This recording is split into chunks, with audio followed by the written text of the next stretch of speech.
پچھلے خطبہ جمعۃ المبارک میں ہم نے سیرت ابراہیم کے چند جواہرات آپ کے سامنے رکھے تھے، جن کی وجہ سے ان کو انسانیت کا امام بنایا گیا، جن کی وجہ سے ان کو ہمارے لیے رول ماڈل اور نمونہ بنایا گیا، جن کی وجہ سے وہ کان امتن کے ایوارڈ کو حاصل کر پائے۔ بنیادی طور پر 3 پیغامات آپ کے سامنے رکھے تھے۔ پہلے نمبر پہ کہ ان کا دل قلب سلیم تھا، دوسرے نمبر پہ کہ انہوں نے پوری زندگی اللہ کی فرما برداری اور اللہ کی اطاعت کی ایک مثال قائم کی۔ تیسری بات یہ تھی کہ وہ اللہ رب العزت کے ہر امتحان میں، ہر آزمائش میں پورے اترتے رہے، اور ہر امتحان میں 100% مارکس انہوں نے حاصل کیے۔ جب تمام امتحانوں میں پاس ہوئے تو اللہ تعالیٰ نے جو ڈگری عنایت فرمائی وہ یہ تھی، انی جاعلک للناس اماما۔ کیسا تشریح رکھی؟ انی جاعلک للناس اماما، یہ ڈگری عنایت فرمائی کہ ہم آپ کو پوری انسانیت کا امام بنا رہے ہیں۔ یہ ڈگری، یہ سند تب ملی جب تمام امتحانوں میں پورے اترے۔ یاد رکھیے کہ پہلے پارے میں اللہ رب العزت نے 2 ڈگریاں ذکر کی ہیں انسانوں کی۔ پہلی ڈگری جو اللہ تعالیٰ نے حضرت آدم علیہ السلام کو دی ہے، انی جاعل فی الارض خلیفہ، اے فرشتوں میں زمین میں ایک خلیفہ بنانے والا ہوں۔ خلیفہ کا مطلب یہاں پہ یہ ہے کہ اللہ کے آوازے کو بلند کرنے والا، اللہ کا نمائندہ، اللہ رب العزت کے کلمے کو عام کرنے والا۔ اور یہ آدم علیہ السلام کو یہ ڈگری ملی تھی علم کی وجہ سے، وَعَلَّمَ آدَمَ الْأَسْمَاءَ كُلَّهَا، یہ سند ان کو علم کی وجہ سے ملی۔ اور دوسری سند جو اللہ تعالیٰ نے حضرت ابراہیم کو دی ہے، انی جاعلک للناس اماما، میں آپ کو پوری انسانیت کا امام بنانے والا ہوں۔ تو یہ سند، یہ ڈگری ملی امتحانوں میں پاس ہونے کی وجہ سے۔ تو معنی یہ ہوا کہ آپ علم حاصل کریں گے تو مسند خلافت ملے گی آپ کو۔ مسند خلافت وہ حکومت کی طرف نہ جائیے گا، بلکہ اللہ کے آوازے کو بلند کرنے کا مطلب ہے یہاں پہ۔ تو جتنا علم زیادہ ہوگا اتنی مسند خلافت ملے گی، اور جتنا امتحانوں پہ، آزمائشوں پہ انسان پورا اترے گا اتنی زیادہ اللہ اس کو مسند امامت دیں گے۔ سبق پڑھ پھر صداقت کا، عدالت کا، شجاعت کا، لیا جائے گا تجھ سے کام دنیا کی امامت کا۔ تو ابراہیم علیہ السلام نے صداقت کا، عدالت کا، شجاعت کا یہ سارے سلیبس پورے کر لیے، پھر اللہ تعالیٰ نے انی جاعلک للناس اماما، آپ کو پوری انسانیت کا امام بنایا جا رہا ہے۔ یہ 3 نکات پچھلے خطبہ جمعہ میں آپ کے سامنے رکھے تھے۔ اب ان کی شخصیت کے مزید پیغامات سنیے کہ جن کی وجہ سے ان کو انسانیت کا امام بنایا گیا۔ جن کی وجہ سے وہ ہمارے لیے رول ماڈل قرار پائے۔ چوتھا پیغام یہ ہے کہ وہ توحید کے داعی تھے، جس کی وجہ سے ان کی شخصیت کی پہچان ہوتی ہے کہ توحید کے علم بردار تھے، شرک کی جڑ کاٹنے والے تھے۔ اگرچہ تمام انبیاء کی زندگی کا مشن اور مقصد یہی تھا کہ توحید کا آوازہ بلند کرنا ہے، لوگوں کو شرک سے دور کرنا ہے، اللہ کی بندگی پہ لگانا ہے، تمام انبیاء کا مشن یہی تھا۔ لیکن توحید کے تعلق سے جو پہچان حضرت ابراہیم علیہ السلام کی ہوئی ہے کسی اور نبی کی نہیں ہوئی۔ توحید کا آوازہ بلند کیا سب سے پہلے اپنے گھر سے، کیونکہ تبلیغ کا سب سے پہلا اصول یہ ہے کہ بندہ اپنے گھر کی چار دیواری سے تبلیغ کا آغاز کرے۔ اپنے والد کو کہتے ہیں، جو کہ والد کون ہے؟ جو کہ بت گھڑتا ہے، بت بناتا ہے اور بت بیچتا ہے، بزنس کرتا ہے بتوں کا، اس کو کہتے ہیں یا ابت لم تعبد ما لا يسمع ولا يبصر ولا يغني عنك شيئا۔ اے میرے ابا جان، جن کی آپ پوجا کرتے ہیں یہ تو نہ سن سکتے ہیں، نہ کوئی دیکھ سکتے ہیں، نہ کوئی فائدہ دے سکتے ہیں، ان کی بات نہ مانیے، ان کے پیچھے نہ چلیے، ان کی عبادت نہ کیجیے، یہ شیطانی عمل ہے۔ میرے رب نے میری طرف جو توحید کا جو پیغام نازل کیا ہے وہ اس بات کا تقاضا کرتا ہے کہ آپ کو بھی توحید کی دعوت دوں۔ اگر آپ نے یہ بات نہ مانی تو آپ کو اللہ کی طرف سے عذاب پہنچے گا۔ فَتَكُونَ لِلشَّيْطَانِ وَلِيًّا، تو آپ شیطانی لوگوں میں شامل ہو جائیں گے۔ ابراہیم اسلام کے باپ نے کیا کہا؟ قَالَ أَرَاغِبٌ أَنْتَ عَنْ آلِهَتِي يَا ابراہیم، تو میرے معبودوں سے بے رغبتی کر رہا ہے، میرے معبودوں کی توہین کر رہا ہے۔ لَإِن لَّمْ تَنْتَهِ لَأَرْجُمَنَّكَ وَاهْجُرْنِي مَلِيًّا، اگر تو باز نہ آیا تو میں تجھے گھر سے نکال دوں گا۔ اور نکال دیا، کہا وَاهْجُرْنِي مَلِيًّا، کہا میرے گھر سے نکل جا۔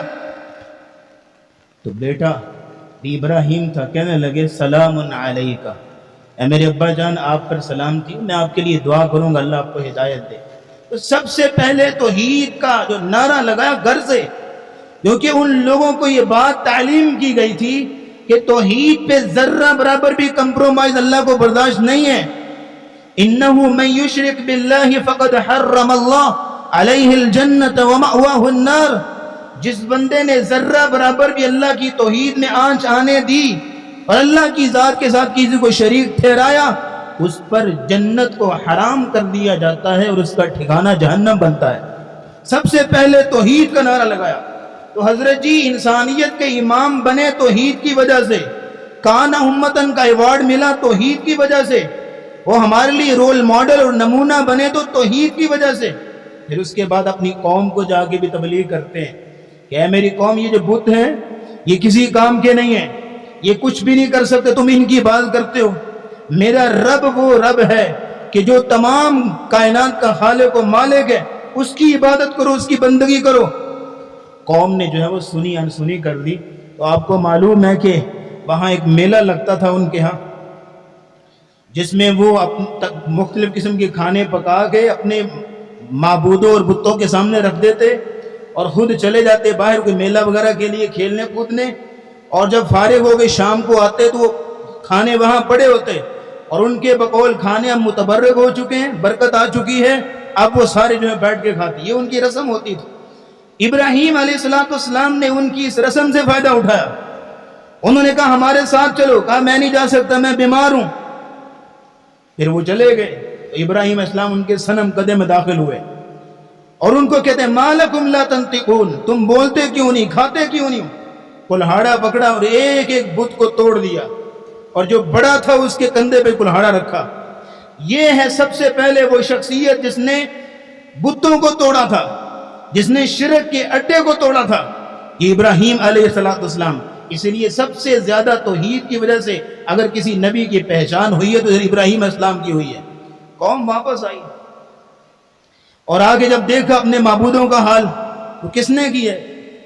ایک کہنے لگا ہم ابراہیم سے ایسی باتیں سنتے ہیں، اسی کا کام نہ، اس کو بلایا گیا، کہا تم نے یہ کام کیا ہے؟ کہا نہیں، یہ اس بڑے نے کیا، اس سے پوچھو۔ کہا یہ تو بول سکتے نہیں، جب انہوں نے یہ جملہ بولا تو ابراہیم علیہ السلام گویا ہوئے، کہا تم جو ہے ان کی عبادت کرتے ہو جو بولتے بھی نہیں سنتے بھی نہیں، اف لکم ولما تعبدون من دون اللہ، افسوس ہے تم پر اور ان تمہارے معبودوں پہ۔ جب یہ بات ہوئی وہ انہوں نے پکڑا ابراہیم علیہ السلام کو نمرود کے دربار میں لے گئے۔ اب امیجن کیجئے اس صورتحال کو کہ بادشاہ وقت ہے جو اپنے آپ کو رب کہتا ہے، اس کے دربار میں کھڑے ہیں سیدنا ابراہیم علیہ السلام، اور پوری قوم پیچھے کھڑی ہے، پورا شہر بابل کھڑا ہے، اور اکیلا ابراہیم توحید کا جھنڈا لیے ہوئے بادشاہ کے ساتھ مخاطب ہے۔ بادشاہ کہنے لگا، نمرود کہنے لگا کہ میں نے سنا تمہارا کوئی اور بھی رب ہے میرے علاوہ؟ کہاں ہے؟ کہا کون ہے؟ کہا میرا رب وہ ہے جو زندہ بھی کرتا ہے اور مارتا بھی ہے۔ اس نے کہا یہ کون سا بڑا کام ہے؟ اس نے جیل سے 2 قیدی منگوائے، ایک وہ قیدی جس کو سزائے موت ہو چکی تھی اس کو چھوڑ دیا، کہا میں نے اس کو زندگی دی ہے، ایک وہ قیدی جس کو جو ہے وہ رہائی ہونی تھی اس کو مار دیا، پھانسی پہ لٹکا دیا، کہا میں نے موت دے دی، ایک کو زندگی دی ایک کو موت دی ہے۔ ابراہیم علیہ السلام نے دوسرا وار کیا، کہا فَإِنَّ اللَّهَ يَأْتِي بِالشَّمْسِ مِنَ الْمَشْرِقِ فَأْتِ بِهَا مِنَ الْمَغْرِبِ، میرا رب وہ ہے جو سورج کو مشرق سے طلوع کرتا ہے، اگر تو رب ہے تو سورج کو مغرب سے طلوع کر کے دکھا۔ فَبُهِتَ الَّذِي كَفَرَ، اب وہ کافر مبہوت ہو گیا، بولتی بند ہو گئی، کوئی جواب نہ آیا۔ پھر انہوں نے کہا ان کو آگ میں جلاؤ۔ تو مطلب کہنے کا یہ ہے، سب سے پہلے توحید کے علم بردار بنیے، شرک کے اوپر ذرا بھی کمپرومائز نہ کیجیے، شرک کے اوپر ذرا بھی جو ہے وہ اپنے زبان نہ کھولیے، توحید کا نعرہ لگائیے۔ یہ جب جگہ جگہ پہ شرک کے اڈے اور جگہ جگہ پہ شرک کی نظریات، یہ مسلمانوں کے ایمان کو کھوکھلا کرنے والے۔ حضرت جی جنت پانے کے لیے جو سب سے پہلی اور بنیادی چیز ہے وہ توحید ہے، اگر توحید نہیں ہے تو تمام اعمال ناکار ہیں، کوئی فائدہ نہیں ان کا، کیونکہ ان اللہ لا یغفر ان یشرک بہ ویغفر ما دون ذلک لمن یشاء۔ تو چوتھا پیغام یہ ابراہیم علیہ السلام کی سیرت کا، وہ توحید کے علم بردار تھے، توحید کا نعرہ لگانے والے۔ اور پانچواں پیغام یہاں سنیے گا ابراہیم علیہ السلام کی شخصیت کا، اور وہ ہے کہ ابراہیم علیہ السلام بحیثیت بیٹا، ایک بیٹے کی حیثیت سے ان کی پہچان کیسی ہے؟ انسانیت کے امام بنے، کانا امتن کا ایوارڈ ملا تو ایسا بیٹا بن کے دکھایا انہوں نے جو اللہ کو پسند ہے۔ بڑے جواہرات ابراہیم اسلام کی زندگی کے، بڑے پیغامات ہیں، لیکن یہ بڑا اور انتہائی اہم پیغام ہے کہ جب اپنے باپ سے بات کرتے تھے تو مؤدبانہ انداز میں، جب توحید کی دعوت دی کہا یا ابتی، اے میرے پیارے ابا جان۔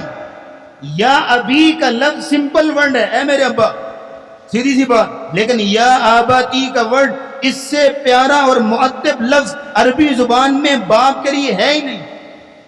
یا ابتی، اے میرے پیارے ابا جان۔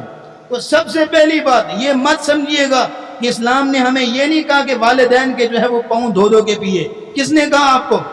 اسلام نے جو حکم دیا ہے نا وہ یہ ہے کہ بندہ جب بولے تو بولے تمیز کے ساتھ۔ آپ پاؤں دو دو کے پلانے کی بات کرتے ہیں، یہ ادھر تمیز ہی نہیں ہے بچوں کو باپ سے بات کرنے کی۔ جب تمیز ہی نہیں ہے تو پاؤں دو کے پلانے کا کیا فائدہ ہوگا؟ یہاں اولادیں بھی بیٹھی ہیں، ماں باپ بھی بیٹھے ہیں۔ حضرت جی 5 چیزیں ہیں جو بچوں کو چاہیے کہ اپنے ماں باپ کے ساتھ سلوک کیا کریں۔ 5 چیزیں، جب بھی اپنے باپ کے سامنے کھڑا ہو، ماں کے سامنے کھڑا ہو تو بچہ اب یہ 5 چیزیں کبھی نہ بھولے۔ پہلی چیز وَبِالْوَالِدَيْنِ احسانا، جس طرح وہ سمجھتا ہے، اس کی عقل، اس کا شعور کہ میں اس طرح بڑے ہی اچھے اور اصل انداز سے بات کر سکتا ہوں، بڑے اچھے انداز سے پیش آ سکتا ہوں، یہ میرے باپ کے ساتھ، یہ میری ماں کے ساتھ احسان ہے، حسن سلوک ہے، اس طریقے سے پیش آئے پہلے نمبر پہ۔ دوسرا کیا ہے؟ فَلَا تَقُلْ لَهُمَا أُفٍّ وَلَا تَنْهَرْهُمَا، ایسا جملہ نہیں بولنا، ایسا لہجہ استعمال نہیں کرنا جو کہ ڈانٹ والا ہو، ایسا لہجہ استعمال نہیں کرنا جو ان کا دل دکھائے۔ اللہ کی قسم آج کے نوجوان ایک دن میں پتہ نہیں کتنی بار والد کے اور ماں کے دل پہ چوٹیں لگاتے ہیں، ان کا دل توڑتے ہیں۔ یہ ابراہیم کی سیرت نہیں ہے، یہ ابراہیم کی شان نہیں تھی۔ ابراہیم اگر کانا امتن بنے تو یہ دوسری چیز وَلَا تَنْهَرْهُمَا، نہ ایسا لہجہ ہو، نہ ایسے الفاظ ہوں جو ان کے دل پہ چوٹ لگائیں۔ تیسری چیز وَقُلْ لَهُمَا قَوْلًا كَرِيمًا، قول کریم سے بات کرے. کریم کہتے ہیں عزت والا. جس طرح آپ سمجھ سکتے ہیں کہ اس طرح بات کرنا انتہائی زیادہ عزت ہے میرے باپ کی اور میری ماں کی، اس طرح اس لہجے میں اور اس الفاظ سے بات کرنی ہوگی. 3 چیزیں. چوتھی چیز وَاخْفِضْ لَهُمَا جَنَاحَ الذُّلِّ مِنَ الرَّحْمَةِ، رحمت اور شفقت کے، مہربانی کے بازو ہر وقت اپنے ماں باپ کے لیے بچھا دے. کیا مطلب ہے کہ ہر وقت ہم آدن تیار ہو کہ میرے باپ مجھے یہ حکم دیں گے، میری والدہ مجھے حکم دے گی، میں فوراً پورا کروں گا. ہر وقت تیار ہو، میں حاضر.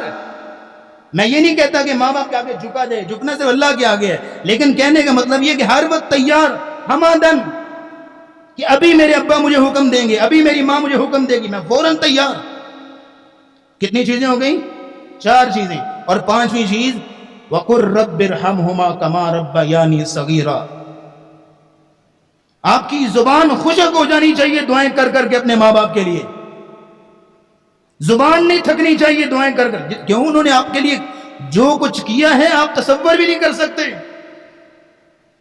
آپ کو پالنے کے لیے جو راتیں ان کی گزری، جو دن گزرے، جو تکلیفیں انہوں نے سہی، آپ ان کا مداوع نہیں کر سکتے، ان کا بدلہ نہیں دے سکتے. تو ابراہیم علیہ السلام کی سیرت یہ تھی کہ ایک بیٹا وہ بن کے دکھایا جو اللہ کو مطلوب ہے. تو جب بھی بچہ اپنے ماں باپ کے ساتھ پیش آئے تو یہ 5 چیزیں کبھی نہ بھولے. اور اگر ان 5 چیزوں میں سے ایک چیز کے اندر اس نے گڑبڑ کی اور مخالفت کی تو وہ جان لے کہ وہ اللہ رب العزت کی مخالفت کر رہا ہے. اللہ نے جو اصول قائم کیا اس کی مخالفت کر رہا ہے. ابراہیم علیہ السلام کی دعائیں اٹھا کے دیکھ لیں، اپنے ماں باپ کے لیے دعائیں کرتے ہیں. رب اجعلنی مقیم الصلاۃ ومن ذریتی ربنا وتقبل دعاء ربنا اغفر لی ولی والدی، میرے والدین کو معاف کر دے. واغفر لی ابی انہ کان من الضالین، یا اللہ میرے باپ کو معاف کر دے. ابراہیم کی دعا ہے. تو یہ 5واں پیغام ابراہیم علیہ السلام کی سیرت کا کہ وہ ایسا بیٹا بن کے دکھایا انہوں نے کہ جو اللہ کو مطلوب اور مقصود ہے. 6ٹھی بات نوٹ کیجئے گا ابراہیم علیہ السلام کی سیرت کی. اگر انہوں نے اپنے باپ کے لیے بیٹا ایسا بن کے دکھایا نا تو پھر اپنے بیٹے کے لیے ایسا باپ بھی وہ بن کے دکھایا. یہ 6ٹھا پیغام ہے ابراہیم علیہ السلام کی سیرت کا کہ ایسا باپ بن کے دکھایا جو اللہ کو مطلوب ہے. اس میں سے پہلا نقطہ یہ ہے کہ اپنی اولاد کی تربیت اور وصیت. وَوَصَّى بِهَا إِبْرَاهِيمُ بَنِيهِ وَيَعْقُوبُ يَا بَنِيَّ إِنَّ اللَّهَ اصْطَفَىٰ لَكُمُ الدِّينَ فَلَا تَمُوتُنَّ إِلَّا وَأَنْتُمْ مُسْلِمُونَ. اپنے بچوں کو نصیحت کرنا، تربیت کرنا، یہ ابراہیم کا شیوا تھا. ابراہیم علیہ السلام اپنے بچوں کو وصیت کر رہے ہیں. یہ جو بات پہ ہم ٹوکتے ہیں نا، یہ بچوں کے اندر چڑچڑاپن پیدا کرتا ہے. ابھی یہ ٹوکا، پھر یہاں ٹوکا، مہمان بیٹھے ہیں ان کے سامنے بچوں کو ڈانٹ دیا، دوست آئے ہوئے ہیں ان کے سامنے بچے کی انسلٹ کر دی. اس سے اس کی سیلف ریسپیکٹ مجروح ہوتی ہے، اس کے اندر چڑچڑاپن پیدا ہوتا ہے، نفرت پیدا ہوتی ہے باپ کے لیے. کرنا کیا چاہیے؟ اس بچے کی حرکتوں کو نوٹ کریں کہ یہ غلط یہاں کر رہا ہے، یہاں غلط کر رہا ہے، یہاں غلط کر رہا ہے. پھر ایک ہی دن بٹھا کے اس کو کہا جائے بچے آپ کے اندر میں نے یہ چیز دیکھی، آئندہ نہ دیکھوں، یہ چیز غلط ہے. اس کی مثالیں دیں اور ان چیزوں کے نقصانات بیان کریں جن میں بچہ ملوث ہے. پھر وہ رکے گا. پھر اگر آئندہ اس نے آپ کی آنکھوں کے سامنے وہی کام دہرایا جو غلط تھا اور آپ نے منع کیا ہوا ہے تو اس کے اندر شرمندگی پیدا ہوگی. وہ شرمندگی اس کو اس کام سے بچائے گی. ہم کیا کرتے ہیں؟ بات پہ ٹوکنا، بات پہ ٹوکنا.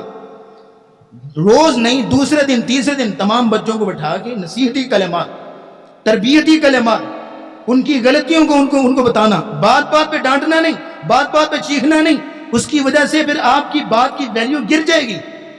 جب آپ ایک ہی دفعہ بٹھا کے سمجھائیں گے، روز سمجھائیں، دوسرے دن، تیسرے دن، تو ایک نہ ایک دن ان کے اندر احساس پیدا ہوگا. چلو اگر ایک دن احساس پیدا نہیں بھی ہو رہا، بات نہیں بھی مان رہے، نافرمانی کر رہے ہیں، تو اگر کسی زمانے میں کسی کو کہنے والے تو بنے گا کہ ہمارے ابا یہ کہتے ہوتے تھے، ہمارے ابا یہ نصیحت کیا کرتے تھے. آئندہ نسلوں تک تو آپ کی بات جائے گی نا. تو بحیثیت باپ ابراہیم اسلام کی شان کیا ہے کہ بچوں کو نصیحت، بچوں کو وصیت اور ان کی تربیتی کلمات. دوسری بات یہ تھی کہ اولاد کے لیے دعا، یہ باپ کی شان ہونی چاہیے. ابراہیم اسلام کی جتنی دعائیں بھی اٹھائیں آپ دیکھ لیں، وہاں پہ اولاد کے لیے دعا لازمی آتی ہے. رب اجعلنی مقیم الصلاۃ ومن ذریتی، پہلے پارے میں آتا ہے ربنا واجعلنا مسلمین لک ومن ذریتنا، یا اللہ مجھے بھی فرما بردار بنا دے اور میری اولادوں کو بھی۔ جب بھی دعا کریں گے ابراہیم علیہ السلام سب سے پہلے اپنی اولاد کے لیے دعا کریں گے، اولاد کو کبھی نہیں بھولیں گے۔ اور مزے کی بات جب اللہ نے کہا نا ابراہیم آپ پاس ہو گئے، انی جاعلک للناس اماما، میں آپ کو امام بنانا چاہتا ہوں پوری دنیا کا، تو فوراً سے قال ومن ذریتی، یا اللہ میری اولاد میں سے امام بنے گا کوئی، فوراً اولاد کی فکر پہلے۔ تو یہ باپ کی شان ہے، پہلے نمبر پہ وصیت تربیت، دوسرے نمبر پہ دعا، اور تیسرے نمبر پہ جو ایک باپ کی شان ہوتی ہے کہ وہ اپنے بچوں کو اپنے مشورے میں شامل کرتا ہے۔ جب بھی کوئی اہم کام کرنا ہو اپنے بچے کو، چاہے چھوٹا سا بچہ ہے، اس کے پاس تجربہ نہیں ہے، اس کی اتنی عقل نہیں ہے، لیکن اس کی پاک روح، گناہوں سے پاک روح سے ایسا اوپینین اللہ نکالیں گے جو آپ کو حیران کر دے گا۔ اس کو بٹھائیے، بچہ یہاں یہ کام ہے تو کیا ہونا چاہیے، تم کیا سوچتے ہو، اس کو مشورے میں شامل کرنا، جیسے ابراہیم علیہ السلام نے کیا تھا۔ اللہ کی طرف سے خواب آیا بیٹے کو ذبح کر رہا ہوں، بچے کو بلا لیا، کہا حالانکہ 10-12 سال کا بچہ ہے، قال یا بنی انی ارا فی المنام انی اذبحک فانظر ماذا ترى، فانظر ماذا ترى، میں نے خواب میں دیکھا کہ میں تجھے ذبح کر رہا ہوں، تو فانظر ماذا ترى، تو بتا تیری رائے کیا ہے، تیرا مشورہ کیا ہے۔ تو باپ بیٹا بھی تو ابراہیم علیہ السلام کا، کہا یا ابت افعل ما تؤمر، اے ابا جان کر گزریے جو اللہ نے آپ کو حکم دیا ہے۔ تو مشورہ کیا، مشورے میں شامل کیا، تو یہ ایک باپ کی شان ہونی چاہیے۔ تو یہ 6 پیغامات ہوگی۔ 7واں پیغام یہ ہے ابراہیم علیہ السلام کی شخصیت کا کہ توحید کا ادراک حاصل کرنا، توحید کی سمجھ حاصل کرنا۔ اللہ رب العزت قرآن میں فرماتے ہیں فَاعْلَمْ أَنَّهُ لَا إِلَهَ إِلَّا اللَّهُ وَاسْتَغْفِرْ لِذَنبِكَ، لوگوں جان لو کہ اللہ کے علاوہ کوئی معبود نہیں، یعنی توحید کی سمجھ حاصل کرو۔ ابراہیم علیہ السلام نے توحید کی سمجھ حاصل کی کیسے؟ غار میں ان کی پرورش ہوئی ہے، جب باہر نکلے دیکھا قوم کوئی سورج کی پوجا کرتی ہے، کوئی ستارے کی پوجا کرتی ہے، کوئی چاند کی پوجا کرتی ہے، کوئی کسی کی، تو کہنے لگے قوم جو ہے وہ مختلف معبودوں کی پوجا کرتی ہے، میرا رب کون ہے؟ تو جھٹ سے نا رات ہوئی تو ستارے کی طرف دیکھا، کہا یہ میرا رب ہوگا، میری قوم اس کی بھی پوجا کرتی۔ جب دن چڑھا وہ غروب ہو گیا، کہا نہیں یہ میرا رب نہیں ہے، جو غروب ہو جائے وہ رب نہیں ہوتا، جو ختم ہو جائے وہ رب نہیں ہوتا، جو فنا ہو جائے وہ رب نہیں ہوتا۔ پھر چاند کو دیکھا، کہا یہ رب ہو سکتا ہے، میری قوم اس کی بھی پوجا کرتی۔ جب وہ بھی غروب ہو گیا، کہا نہیں یہ رب نہیں، جو غروب ہو جائے وہ رب نہیں ہے۔ پھر جب صبح کو سورج چڑھا تو کہا یہ رب ہو سکتا ہے، میری قوم اس کی پوجا بھی کرتی ہے اور یہ بڑا بھی ہے۔ جب وہ شام کو وہ غروب ہو، کہا یہ بھی میرا رب نہیں، میرا رب وہ ہے جو ہمیشہ سے قائم دائم ہے اور اس کو کبھی بھی فنا نہیں۔ توحید کی سمجھ حاصل کی۔ اور پھر کہتے ہیں الذی خلقنی فہو یہدین، میرا رب وہ ہے جس نے مجھے پیدا کیا، مجھے ہدایت دی۔ والذی هو یطعمنی ویسقین، جو مجھے کھانا کھلاتا ہے، مجھے پلاتا ہے۔ والذی هو یمیتنی ویحیین، جو مجھے موت دے گا، مجھے زندہ کرے گا۔ ساری جو ہے وہ توحید کا فہم حاصل کیا۔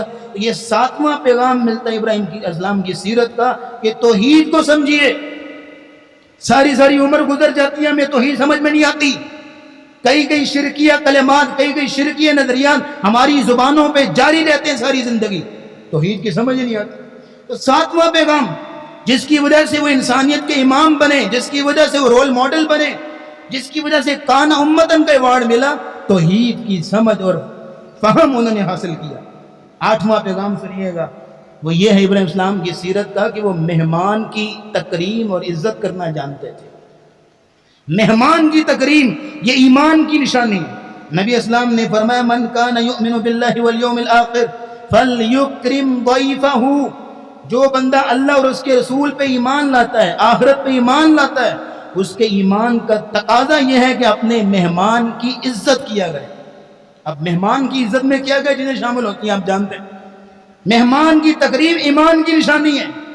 اور ابراہیم السلام کے پاس ہی مہمان آئے تھے، قرآن میں 2 سے 3 بار یہ واقعہ آتا ہے۔ مہمان آئے، آ کے بیٹھے، تو لفظ کیا ہیں قرآن کے؟ فراغ الی اہلہ فجاء بعجل سمین۔ فراغ کا معنی ہے چپکے سے، خاموشی سے مہمانوں کے آگے سے اٹھے اور گھر چلے گئے، اور وہاں پہ بھنا ہوا بچڑا لا کے مہمانوں کے آگے رکھ دی۔ تو فراغ کا لفظ کیا بتا رہے ہیں؟ چپکے سے۔ ہم کیا کہتے ہیں؟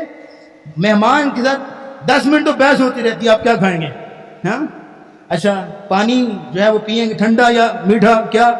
اس کو جو ہے 10 منٹ تو بحث ہوتی رہتی، وہ بیچارہ شرم کے مارے بولتا ہی نہیں۔ ابراہیم علیہ السلام کی شان کیا ہے؟ فراغ الی اہلی، چپکے سے نکل گئے۔ تو مہمان کی تکریم، مہمان کی عزت ان کی شان میں، ان کی زندگی میں، ان کی طبیعت میں شامل ہے۔ اور 9واں پیغام اور سیکنڈ لاسٹ یہ ہے، اللہ کے گھر کو آباد کرنا، اللہ کے گھر کو آباد کرنا، یہ ان کی سیرت میں شامل ہے۔ اللہ رب العزت فرماتے ہیں وَأَعْهِدْنَا إِلَىٰ إِبْرَاهِيمَ وَإِسْمَاعِيلَ أَن طَهِّرَا بَيْتِي لِلطَّائِفِينَ وَالْعَاكِفِينَ وَالرُّكَّعِ السُّجُودِ۔ اللہ رب العزت نے پہلے گھر تعمیر کروایا اپنے نبی سے، دونوں باپ بیٹا مستری ہیں، گھر بنا رہے ہیں۔ جب گھر بن گیا پھر اللہ تعالیٰ نے ذمہ داری لگا دی، اس گھر کی صفائی ستھرائی، اس کو آباد کرنا اور لوگوں کو یہاں بسانا، یہ آپ لوگوں کی ذمہ داری ہے۔ باپ اور بیٹے کی ذمہ داری لگا دی، تو مطلب یہ ہے کہ مسجد کی صفائی ستھرائی، مسجد کی دیکھ بھال، مسجد کی تعمیر و مرمت، یہ انبیاء کا کام ہے، یہ ابراہیم اسلام کا کام ہے، ان کی ذمہ داری لگا دی۔ اور پھر کہا فَأَذِّن فِي النَّاسِ بِالْحَجِّ يَأْتُوكَ رِجَالًا، اے ابراہیم لوگوں میں اعلان کر دو اللہ کا گھر بن چکے، اب لوگ آئیں یہاں پہ حج کریں، عمرے کریں۔ ابراہیم اسلام آگے سے کہنے لگے یا اللہ میں کیسے اعلان کروں؟ اس وقت کے زمانے میں تو ایسا کمیونیکیشن کا نظام نہیں تھا۔ کہا نہیں، بس تم یہاں کھڑے ہو کے اعلان کرو، دنیا کے کونے کونے میں ہر مسلمان کے کانوں تک، ہر مسلمان کے دل تک تیرا پیغام پہنچانا میری ذمہ داری ہے، تیرا کام صرف اعلان کرنا ہے۔ وَأَذِّن فِي النَّاسِ بِالْحَجِّ يَأْتُوكَ رِجَالًا، لوگ آئیں گے تیرے پاس، پیدل بھی آئیں گے، سوار بھی آئیں گے۔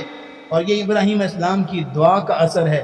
اللہ کی قسم جو ابھی تک نہیں نہ گیا وہاں پہ وہ ترستا ہے، اور جو ایک مرتبہ ہو کے آ جائے وہ تڑپتا ہے۔ آپ میں سے بڑے لوگ ہیں جو وہاں ماشاءاللہ گئے زیارت کے لیے، اللہ ہمیں بھی لے جائے انشاءاللہ۔ آپ میں سے کوئی ایک بندہ کھڑا ہو کے وہ کیفیت ہمیں بتا دینا، بیان کر دے، جب وہ طواف وداع کر رہا ہوتا ہے اور جب وہ حرم سے نکل رہا ہوتا ہے اور پیچھے مڑ مڑ کے خانہ کعبہ کی طرف دیکھ رہا ہوتا ہے، اس وقت جو کیفیت ہوتی ہے، جو جذبات ہوتے ہیں، ایک بندہ یہاں کھڑا ہو کے بیان کرنا شروع کر دینا، اللہ کی قسم پورے مجمع میں سے کسی کی آنکھوں نہیں رکیں گے، ایسا وہ منظر ہوتا ہے۔ یہ ابراہیم اسلام کی دعا تھی۔ تو مسجد کو آباد کرنا، مسجد کی تعمیر و مرمت، یہ انبیاء کا شیوا ہے، یہ ان کی سیرت میں شامل ہے۔ یہ توہین نہیں ہے کسی کی مسجد کی صفائی کرنا، یہ توہین نہیں ہے کسی کی مسجد کی دیکھ بھال کرنا۔ بعض لوگ مسجدوں والوں کو عجیب نظروں سے دیکھتے ہیں، بعض لوگ صفائی کرنے والے کو ایک جو حقارت کی نظر سے دیکھتے ہیں، ایسا نہیں۔ ابراہیم علیہ السلام کی ڈیوٹی لگائی گئی، اسماعیل علیہ السلام کی ڈیوٹی لگائی گئی، میرے بندے آ کے قیام کریں گے، اعتکاف کریں گے، یہاں پہ جو ہے وہ رکوع و سجود کریں گے، تمہاری ذمہ داری ہے اس مسجد کو صاف رکھنا۔ آخری 10واں پیغام، اور پھر جو ہے وہ ہم بات ختم کرتے ہیں، جو ابراہیم علیہ السلام نے خود لوگوں کو دیا تھا، امت محمدیہ کے نام دیا تھا۔ آپ لوگ اکثر سنتے رہتے ہیں، جب نبی اسلام معراج پہ گئے، آپ علیہ السلام نے فرمایا، ابراہیم اسلام سے ملاقات ہوئی اور انہوں نے کہا کہ اے نبی محمد صلی اللہ علیہ وسلم، جا کے میری طرف سے اپنی پوری امت کو میرا سلام کہنا، جا کے پوری امت کو میری طرف سے سلام کہنا، اور پھر ان کو کہنا کہ جنت بڑی زرخیز ہے، میٹھا پانی ہے، لیکن ہے جنت چٹیل میدان، کچھ بھی نہیں اس کے اندر، کوئی اس کے اندر جو ہے وہ درخت نہیں ہے، کوئی محل نہیں ہے، جو بھی محل ہوں گے، درخت ہوں گے، وہ بندوں کے اعمال سے لگیں گے۔ اس لیے انہوں نے کہا کہ اپنی امت کو جا کے کہیے یہ ورد جو ہے وہ کبھی نہ چھوڑا کریں، سبحان اللہ والحمد للہ ولا الہ الا اللہ واللہ اکبر، یہ کلمات کثرت سے پڑھا کریں، جنت میں محلات بھی لگیں گے، جنت میں جو ہے وہ نہریں بھی جاری ہوں گی، جنت میں جو ہے درخت بھی لگیں گے، جنت میں تمام میوے اللہ مہیا کریں گے۔ ان کلمات کے ذریعے سے یاد رکھیے گا، یہ 10 جو ہے وہ نکال تلک عشرۃ کاملہ، ابراہیم علیہ السلام کی سیرت کے، ان کی زندگی کے، یہ اس طرح کی زندگی انہوں نے گزاری، قلب سلیم تھا، فرما برداری تھی، اور آزمائشوں پہ پورا اترنے والے، ایک باپ کی حیثیت سے آپ نے پہچان لیا، بیٹے کی حیثیت سے، توحید کے داعی کی حیثیت سے، پھر توحید کی سمجھ انہوں نے کیسے حاصل کی، مہمان کی تکریم کرنا جانتے تھے، اور اللہ کے گھر کو کیسے آباد کیا، اور نصیحتیں کیسے کس انداز سے کرتے تھے، اس طرح کی زندگی انہوں نے گزاری، تو یہ مقام اور یہ مرتبہ ملا۔ وَاتَّخِذُوا مِن مَّقَامِ إِبْرَاهِيمَ مُصَلًّى، جس جگہ پہ کھڑے ہو کے ابراہیم علیہ السلام نے خانہ کعبہ کی اینٹیں لگائی تھیں، اللہ رب العزت نے اس جگہ کو پوری امت کے لیے، پوری انسانیت کے لیے نماز کی جگہ بنا دیا۔ یہ ہوتا ہے کمال، یہ ہوتی ہے اصل ڈگری، یہ ہوتی ہے اصل سند، کہ آپ جہاں کھڑے ہوں اس کھڑے ہونے کو اللہ نشانی اور آئیڈیل بنا دے پوری انسانیت کے. یہ ہوتا ہے کمال. اللہ رب العزت ان کی زندگی سے حاصل ہونے والے تمام پیغامات اور تمام میسیجز کو اپنی زندگی میں، اپنی طبیعت میں شامل کرنے کی اللہ ہمیں توفیق عطا فرمائے. وآخر دعوانا الحمدللہ رب العالمین.